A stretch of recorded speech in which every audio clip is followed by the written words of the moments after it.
Hi, Phil Aston here from Now Spinning Magazine with my chart, watch, update, music biz chat section. And many of you have been asking me, Phil, are you going to talk about the vinyl sales increase and the fact that CD sales have not declined and there's been a small increase? What are your thoughts?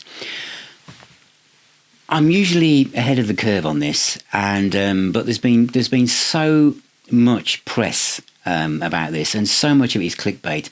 I usually try and keep a little quiet about it until I feel like a little headroom, a bit of space to talk about how I really feel about this. You know that I champion the CD at Now Spinning Magazine, but I also champion vinyl. This is a multi-format channel website philosophy. I'm a multi-format man, as you know, but I've always stood up for the CD.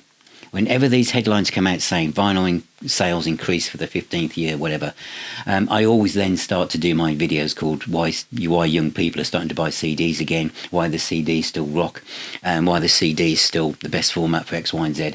Because there is so little positive press out there for the CD format. And the way that the music industry kind of behaves, it's almost as if it's done everything it can to kill it off. It's not that you can't get a CD player in a car. Vinyl releases, the splatter vinyl, the coloured vinyl, the black vinyl, the special editions, they all time to come out, all at the same time to get that album into the top album charts in the UK. And then the CDs kind of sneaks out at the latest possible. It's all geared, it's all done to get as much revenue in from the vinyl edition before the little humble CD makes an appearance.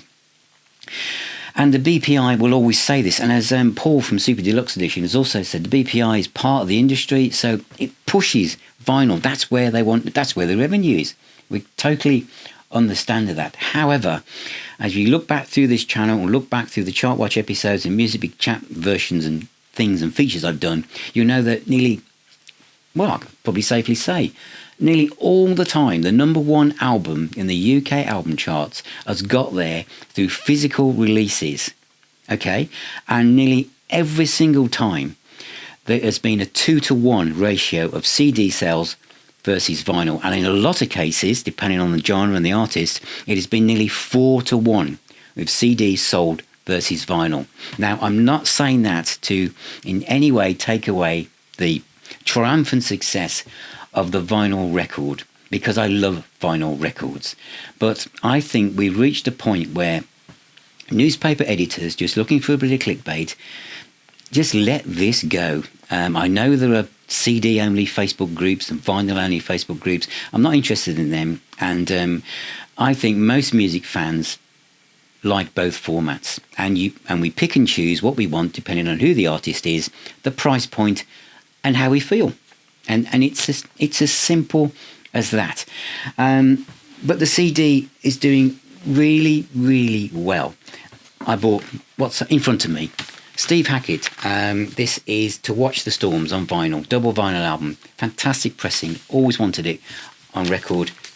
I'm really, really enjoying it. These are just examples of how fans now interact with the music business, interact with buying music. Mott the Hoople, All the Young Dudes, is a multi-format box with vinyl and CD. In what I think it was third in my top sets of 2023. Camel, a complete career retrospective.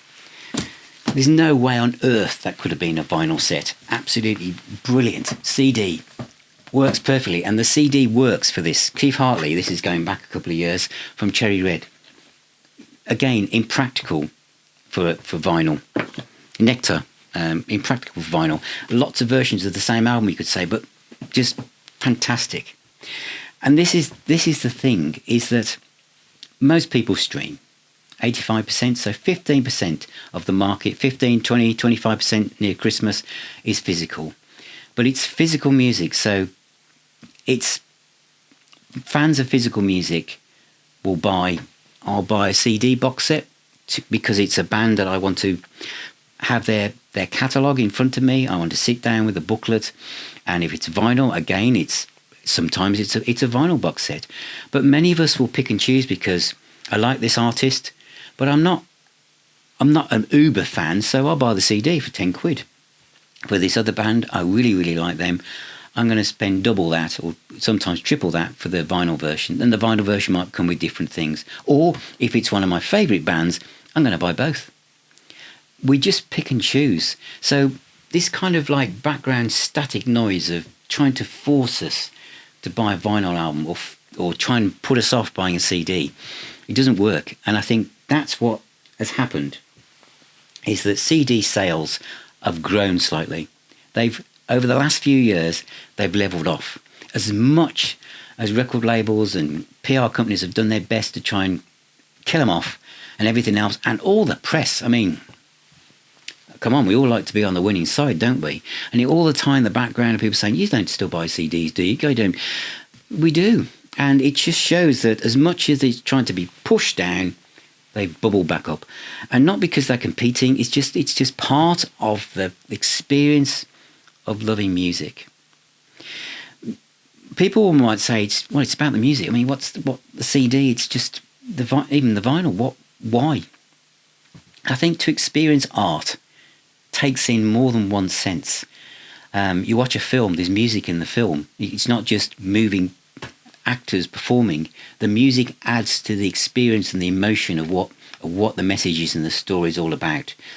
When you listen to an album, okay, you might be making the tea, you might be just pottering around the house. It's background music. But when you listen to an album and you have the kind of if I could be holding a vinyl record now, a box set, I am reading the booklet or the notes from the cover. So I'm connected to the artwork. The music is coming in through my ears. I'm experiencing that, but I'm reading about the music and being closer to it. But I'm also touching the cover or the artwork or the box. So tactile, another sense is engaged as well. And the more senses that are engaged when you experience and enjoy art, the more connected we are to it. And that's what I think a lot of people don't realise. That music is so special. You know, one of the taglines of Now Spinning magazine is that music is the healer and the doctor. And I do believe that music is that powerful. It transcends language. Everyone understands and enjoys music. Music lifts up our heart, makes us reflective. But for fans of physical music, you are touching the object. You have it in your collection. You can look up to where you've got it on your shelf. If people come round, it isn't, oh, I'm a fan of this band, and there they are. And of course, reading the notes and stuff. And sometimes you've read those loads of times, haven't you?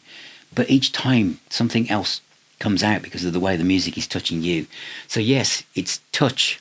It's a sense of, even a sense of smell, you could say, with the packaging, etc.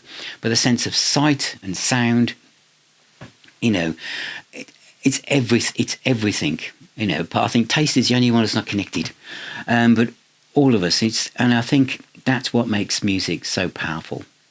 It really does. And you can try and turn it into ones and zeros. And streaming is great for discovery. It is great for discovery, and in the car, I've got no choice. And around the house, sometimes I'm going to listen to something new.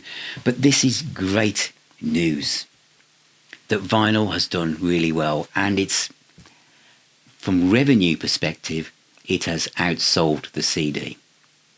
But from unit sales, it hasn't. It hasn't at all. The CD is holding its own and is here to stay. I think we've levelled off. That streaming is growing, but physical music has grown by 9.5% this year overall, and the CD is part of that package. Both formats complement each other. Some people will buy more CDs because it fits in with their budget. Some people will buy both, depending on what the artist is. That's me. And some people are buying vinyl. But what you'll find is that people who might have said, I'm just buying a vinyl collection, are now starting to buy CDs as well. So record companies, Cooking Vinyl, great example. Going off at a tangent here, but the Billy Bragg big box set, Roaring Forties, it's a CD set, but also the vinyl stuff was excellent as well. But what I was trying to say for record companies, those days when you put the CD in the vinyl, do that again, because most of the people now, multi-format sets are a great way of putting something across. They really, really are.